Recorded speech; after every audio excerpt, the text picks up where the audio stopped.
Hey, welcome to Subscription Heroes. I'm Scott Herf, co-founder and chief product officer at Turnkey. You know, one of the cool things about starting a show is that I get to sit down with my friends who are doing, well, other cool things.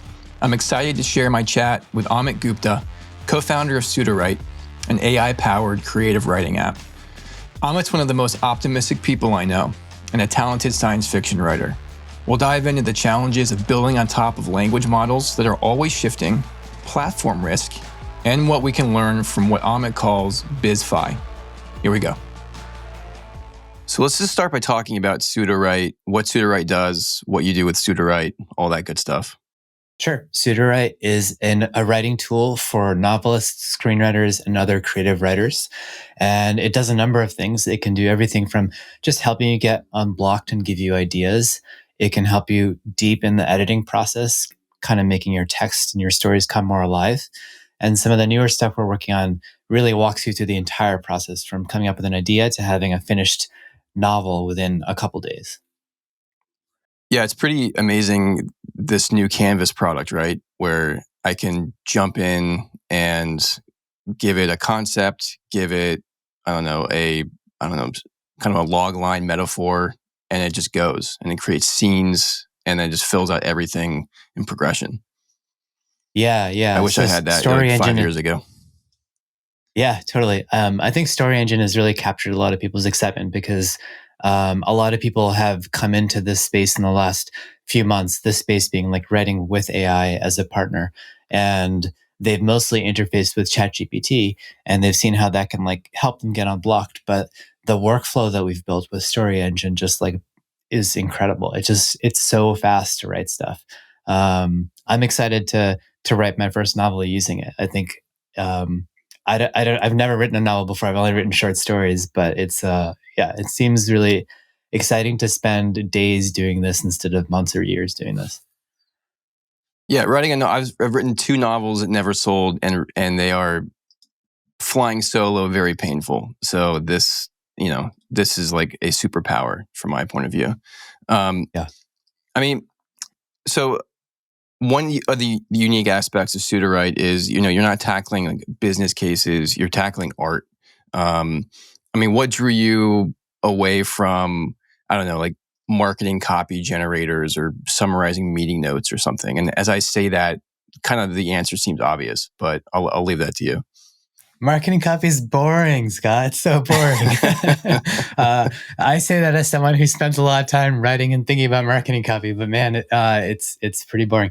I think the real answer for us was that we didn't get into this to start a company. We weren't like, okay, here's generative AI. What can we build with it? What are the business opportunities? Both James and I were authors, just like you. We were in the same writers group, and neither one of us was kind of like hankering to start a company. We were just playing. And so I think when GPT-3 came out, we saw the opportunities for building something cool with it. And marketing copy is certainly one of them, but neither one of us had a passion for going to, build this like ad product or whatever. And from a business case, I think you could also make a justification for not doing that, because I think that the models are really good at just spitting out ad copy. And that means that it's harder to be defensible. So I think we're tackling a much harder problem with a very different market that we enjoy tackling. So I think there's lots of good reasons not to do ad copy for us. It just blows my mind, like, because you think about all the people doing creative work and art, and everyone has very specific ways of working. They're in different genres. They have their own tools, their own processes. How do you even start by unraveling how to help people in that process? Yeah, we did a lot of research early on, and we still do research. I think we do like several calls a week with users. Awesome. And one of the biggest problems writers would tell us when we did those interviews was procrastination. It's not, I can't figure out the plot of my story. I can't figure out whatever. It's procrastination. I don't make enough money writing. The stuff that like you don't really learn how to do when you go to a writing workshop or read a book on writing or whatever. So they're pretty challenging problems. I think that these are like problems with the industry, and with human nature, not necessarily problems that like AI or a writing tool would necessarily be poised to solve. But they are like very important for us to think about, because I think that, like you said, writers have very different processes. They all write in different genres. They all have like very different strengths and weaknesses. And I think there's lots of things that we do today to help them with those things and also help them through various parts of the process. But at the core, if we could solve their procrastination problem or their money problem, like it doesn't matter what genre they write, they're ecstatic. So that's kind of a nice North Star for us to have. And I think the procrastination issue is something that we really have indirectly solved with Story Engine, because we have all these writers coming to us who said like, oh, I tried so many times to write this novel. I just kept putting it aside. Like I've taken years away from this. And then I came in and I put it in and I finished it. And it's not that they didn't want to finish it. It's that like they got stuck somewhere, or, something happened. And this product is enough to like push them along until they're actually finished. So it is, I think, solving the procrastination problem for a lot of people. As for the money problem, we have some ideas, but we're not there yet. Yeah, if you could, infuse the writing market with, a huge amount of capital or something, that would certainly go a little ways. But yeah, structural problems there for sure. Yeah. There are so many ways, I put myself in the shoes of a novel writer, and you take more than one workshop and you get 3 to 6 different ways of writing a novel. And so, this new product of yours, like, it still blows my mind how quickly you can get to an output that is meaningful. And then that feedback loop of, okay, that, you can work with that input way more easily than, you're sitting there stuck staring at an outline or something. Are you finding most of the response, positive responses from novel writers, short story writers? I mean, like, does it run across the board or what? For Sudowrite in particular, I think we have a lot of people across the spectrum of novelists, short story writers, even nonfiction writers. For Story Engine, which is not out yet, it's in beta with a couple hundred people. I think that's very geared today towards novelists. So I do think that we're going to expand that to do longer and shorter form stuff. But at the moment, I think it's most useful for novelists. Awesome. I want to shift to, we were just talking about how models, language models are being released all the time, new, updated. How do you deal with the fire? What's the word I'm looking for? The fire drill to keep those updated versus all the stuff in your backlog. Yeah. Well, actually, I want to go back to your last question, because I thought of something else I wanted to share, which was you mentioned about how different people have different processes. And I think that like we're so early in building interfaces for AI today. It's easy to remember. It's easy to forget how early we are, because it feels like things are happening really fast and you see lots of products coming out every day. But it feels like right now we're in the command line stage of this kind of stuff, like where we don't even have a glimmer of the GUI yet. We just have this command line stage where we're typing in these arcane commands and like learning how to like shape the prompt in interesting ways that sometimes does things differently and correctly and sometimes doesn't.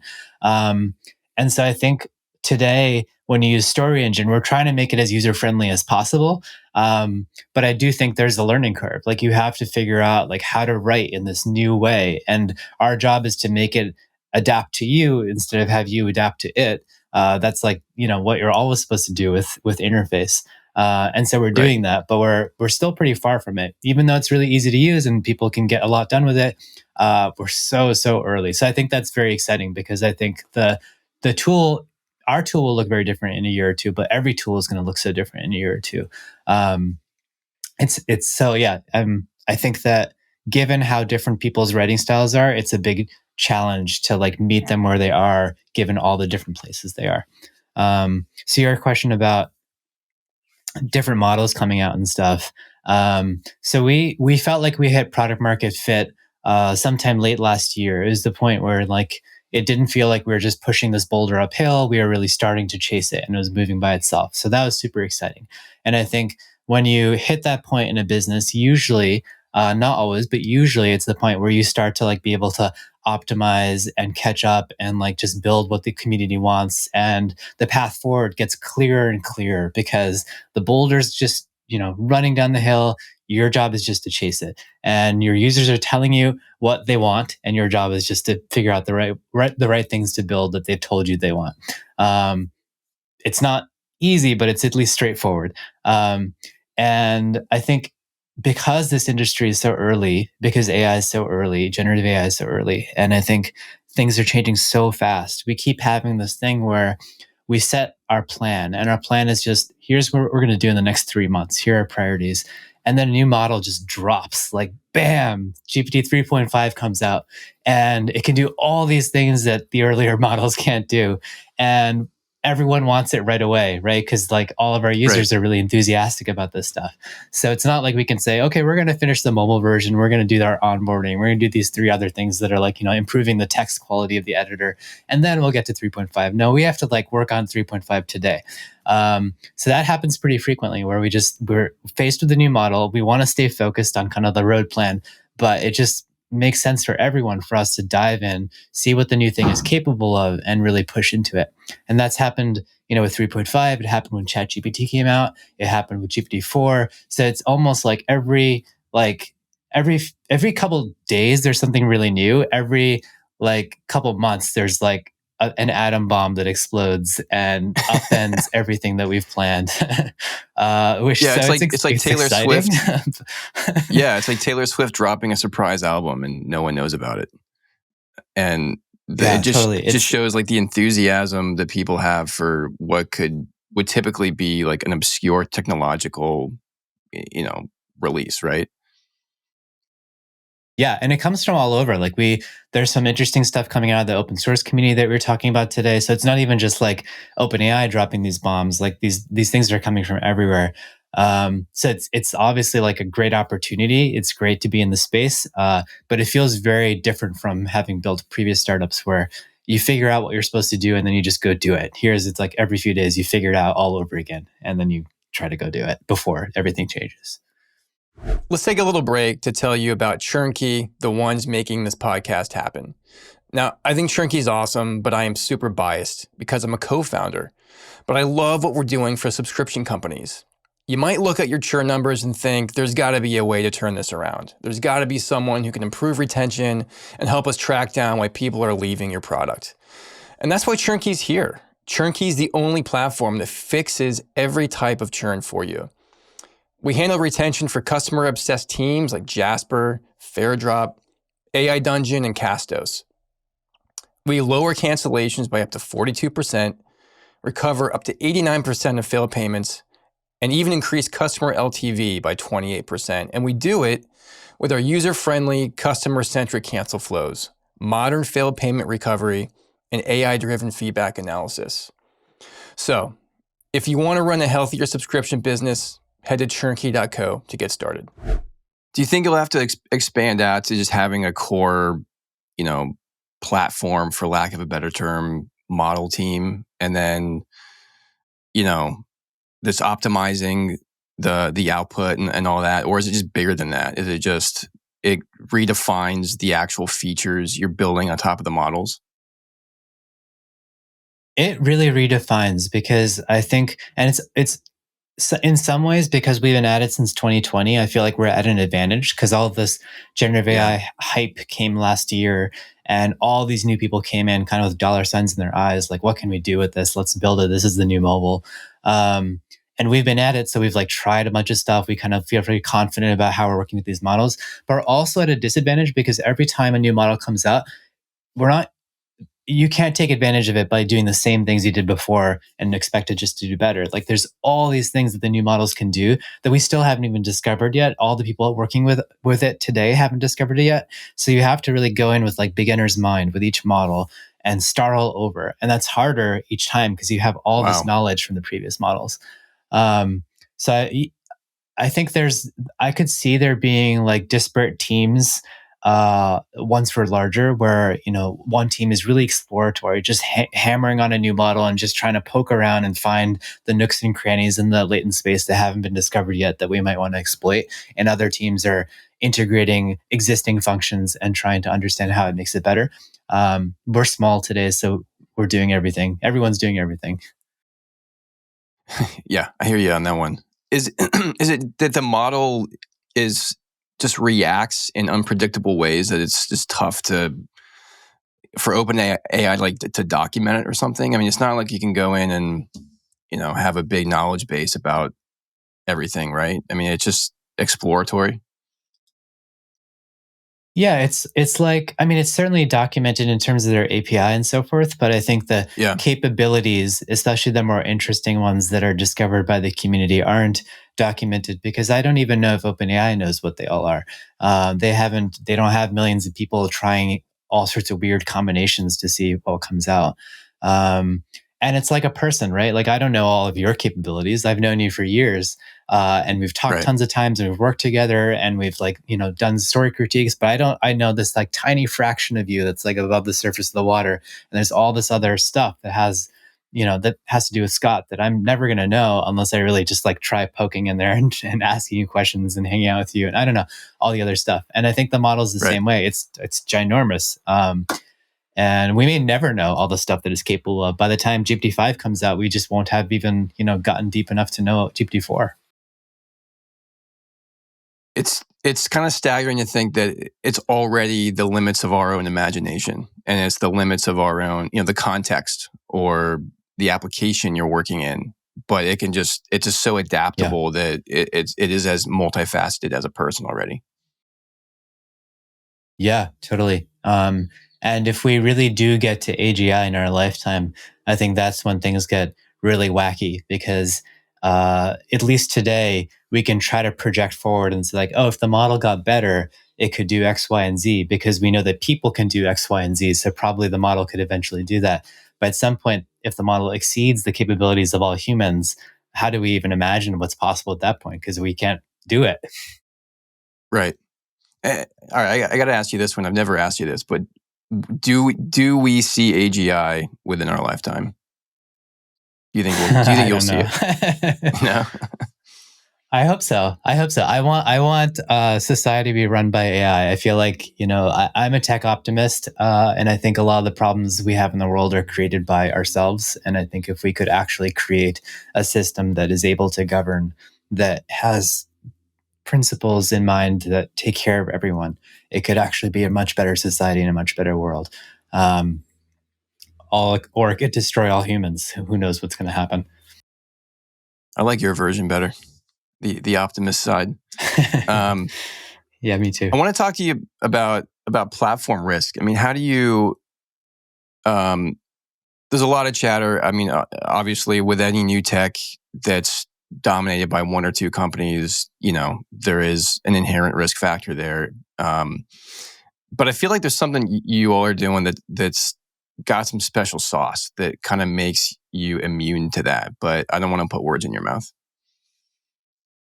Yeah, platform risk is something that comes up a lot when you talk to VCs, especially early in the Yeah. generative AI world. I think now that the hype cycle is so big that VCs don't ask that question as much. But um, I'm very skeptical of that risk for a lot of tools. I think that the same argument could have been made for mobile. iOS and Android are the two big guys. Why not just build all the apps and capture all the value?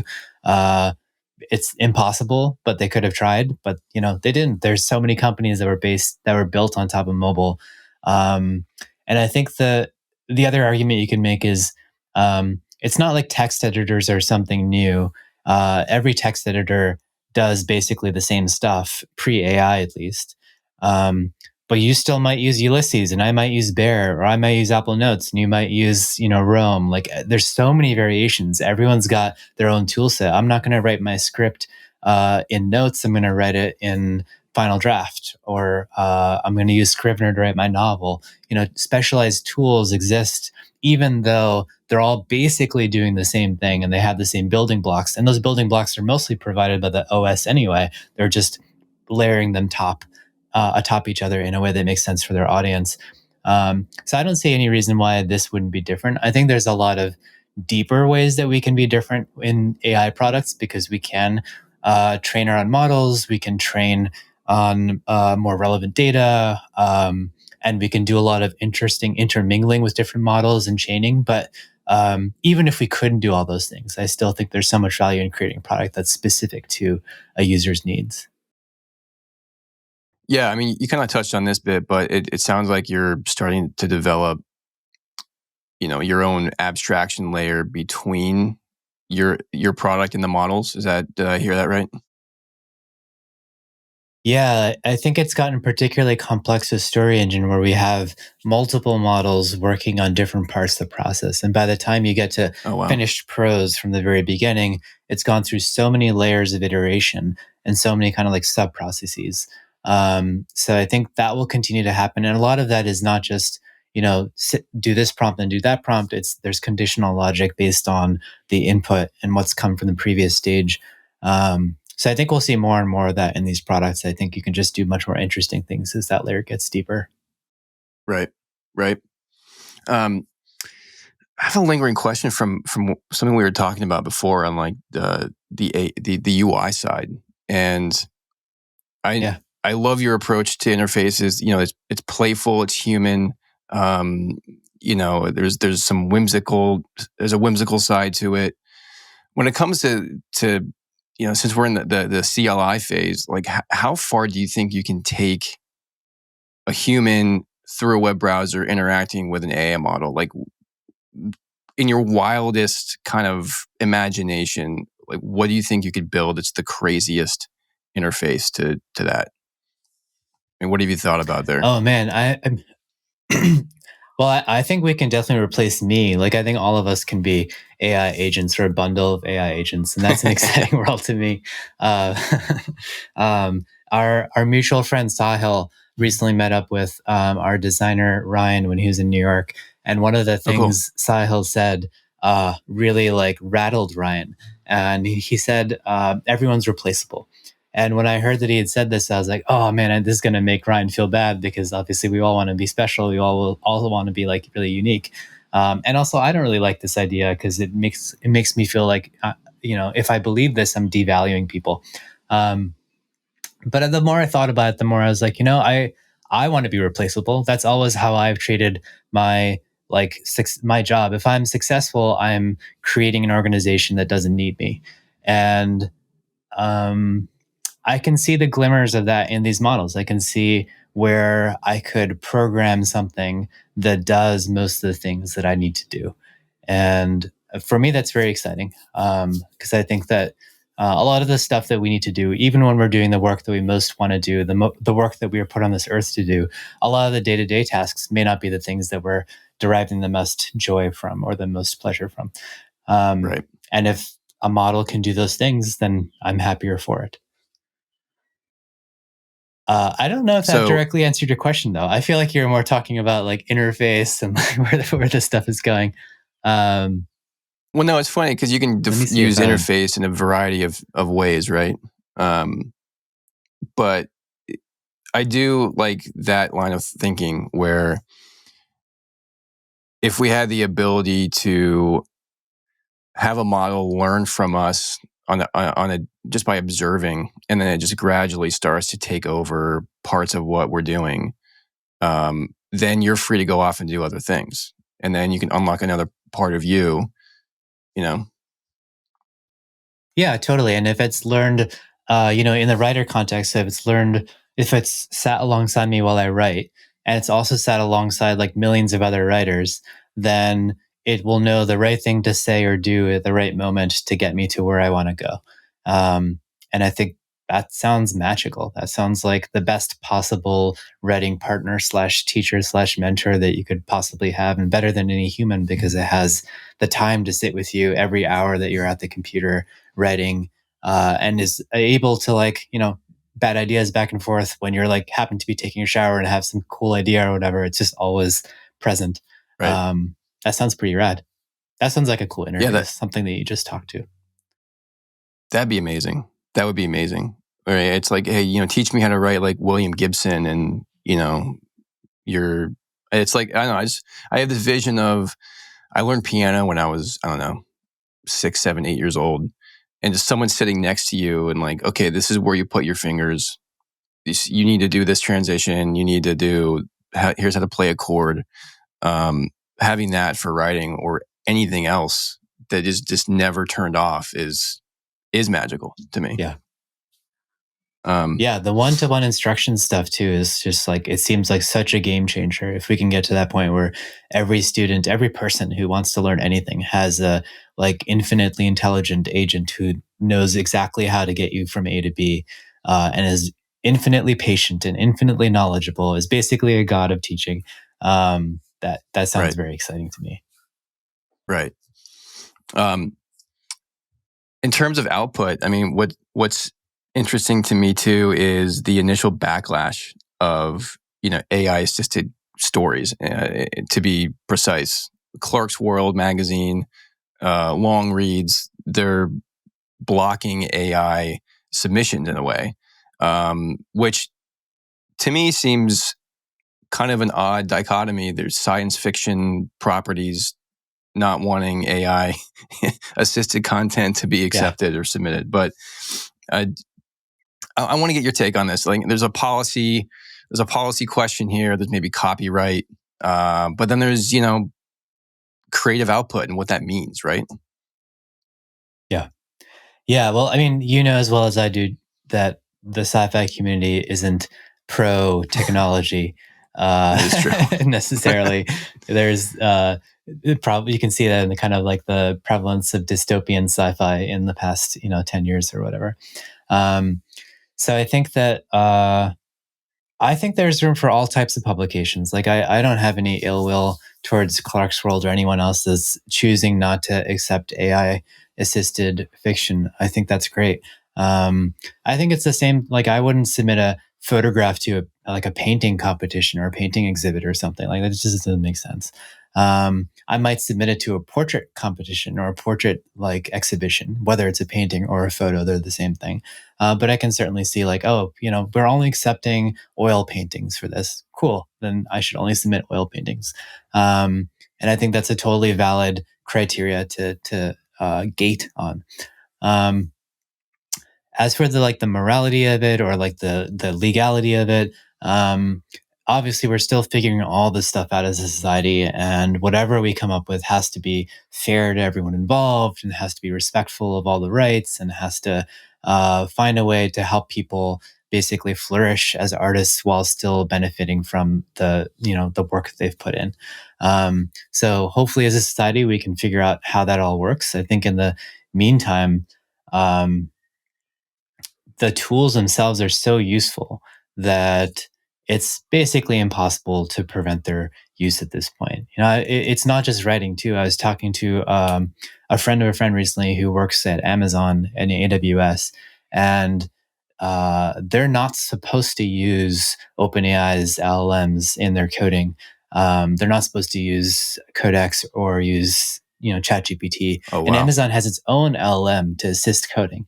But guess what they do? Guess what everyone on the team does? They use ChatGPT and these codecs because it's the best. And it's like well known. And I think the same will be true here. Like I think that if these tools are truly useful in helping writers tell better stories, they're going to use them. And I think if the stories that come out at the other end are actually better than the stories that were told before, we're going to want to read them. And ultimately, that's what matters. Like if we're telling stories, we want the stories to be good. We want them to connect with us. We want a way to understand the world through the author's lens that we didn't have before, a way that we didn't have before. So if AI helps us get there, I think it's great. It's beautiful. I love how you put that. It reminds me of the classic Jurassic Park quote, "Life will find a way," right? If it's good enough, we're going to find a way to use it. Yeah, there's a lot of relevant Jurassic Park quotes in this area. Yeah. Well, since we're getting close to time, I want to round out with 2 questions I ask everyone. And the first is, did you read a book or a long form article lately that had an effect on you? I'm reading a lot of stuff right now. I actually got into audiobooks because of Nancy, my partner. She reads so many audiobooks, and I used to poo-poo them before because it's like, oh, it's not really reading. But now I'm like in the middle of like literally 3 audiobooks and 1 paper book, so I can't not call it reading anymore.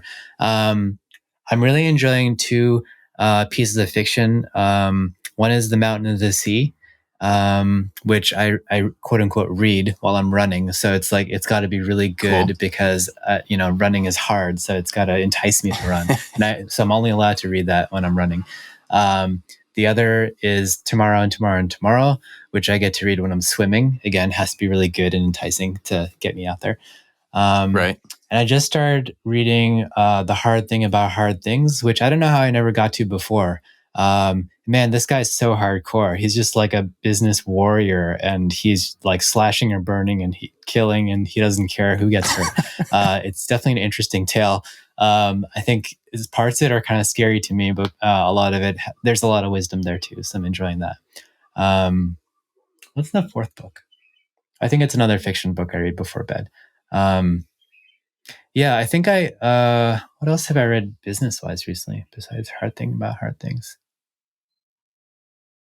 Those are the ones that are coming to mind. Yeah. It's funny you bring up the Horowitz book. I too have not read it yet. I just bought it. It's sitting there on the table, and I'm kind of eyeing it, like side-eyeing it. Like, do I want to get into this right now? Because I skimmed it, and it looks so intense. I don't know if I need that in my life right now. It's well, I think it's very palatable in audio. I was pleased to discover that at least the first part of it is all kind of like narrative. It's more like autobiography than it is like business book. Okay. And I found that part really engaging because I read the Silk Road book recently too, and it's like super engaging. It's like just this story. Cool. It's like a HBO drama basically told in book form. And I think as in general, BizFi, like fiction about the business world, is super exciting for me. Like I watched Tetris recently. I just like love the business aspects of that movie. So I think that I was really attracted to those portions of The Hard Thing About Hard Thing, and I breezed through them. So at least start it. I think you'll enjoy it. Awesome. I also watched Tetris recently too, and yeah, that was very well crafted, and the backroom stories about the rights. Yeah. How did they make contract negotiations so exciting? But somehow they seriously did. it's a skill. I love it. All right, last They're question. Good storytellers. Yeah, last question I have is just in life, like anything that you're living by these days, or a pattern you've identified that has pushed you ahead or inspired you, even a piece of gear. Any tips there? Yeah. Well, I think the observation I'm trying to let me rewind. I think one of the big shifts for me has been paying more attention to my body. I think when I was younger, I didn't really care that much about my body. It was just a vehicle for my mind, and I think I've both started to honor it more and appreciate it more. So like this is a small thing, but when I was traveling recently, I started to have a lot of pain in my neck and shoulders, like stiffness in my neck and shoulders. And I realized that I'd actually been having this for like 15 or 20 years off and on, maybe actually just building up over time, but I just hadn't done anything about it because it wasn't serious enough. But if you're just like always a little bit like uncomfortable or always a little bit hungry or whatever it is, like you're always going to be a little bit cranky and a little bit less alive than you would otherwise be. And what a terrible way to live your life, just always being hungry or always being uncomfortable or in slight pain or whatever. So I decided to do something about it. And I don't think I would have before. I think I would have just been like, whatever, it's just shoulder pain. I'll like get a massage and get on with life. And now I'm like, man, I want to try every possible modality to fix this and just like really have a solution. And so I went to see my doctor and I got some physical therapy prescribed. I saw someone to do Alexander technique, which is just like a process of improving your posture that I've done before. I'm going to get acupuncture because someone suggested acupuncture, so I'll just try it. What else? I'm going to try getting a desk treadmill. These are all the things I've written down on the wall. oh, I want to try stretching more. I want to try like having a program of stretching for a month that just really like forces me to do it. So I think that just in general, like paying attention to my body has been a really new thing for me, and I think a really good thing for me. Yeah, do that. Everyone should pay attention to their bodies. It's the only one we get. I like how deliberate you are about that too. I'm taking notes. Can I share a piece of gear? Yeah. Okay. So this is my keyboard. Let me back up. You see it? And it's a wireless keyboard, and the key wells are like bowl shaped like this. And I've used a keyboard by this company, Kinesis, for like literally 23 years or something. It wasn't this one because Bluetooth didn't exist back then. But I was getting like pain in my fingers and my hands and arms. And nothing I did fixed it. And then I got this keyboard, which cost like a crazy amount. Like I couldn't even afford it. I think my parents helped me buy it at the time. And it like within a day, like cured my hand pain. And so I have not, I just love this company. And that single keyboard that I bought in 2000 or something, year 2000, worked. It was the same keyboard I used until last year when I got this replacement. So it's like this American company that makes these expensive keyboards. I think it cost like $300 at the time. But they're super high quality, and they have like incredible support, and they last forever. Like I can still use that keyboard. So like I'll probably use it until I can't connect it to a computer I'm using because USB doesn't exist anymore or something. And that's really cool because I feel in computers and in tech in general, stuff is really ephemeral. I can't think of another piece of equipment that I've kept using for like 2 decades, even if it was the same thing, but I replaced it, like let alone the same actual physical device. So I have a lot of respect for what they're doing.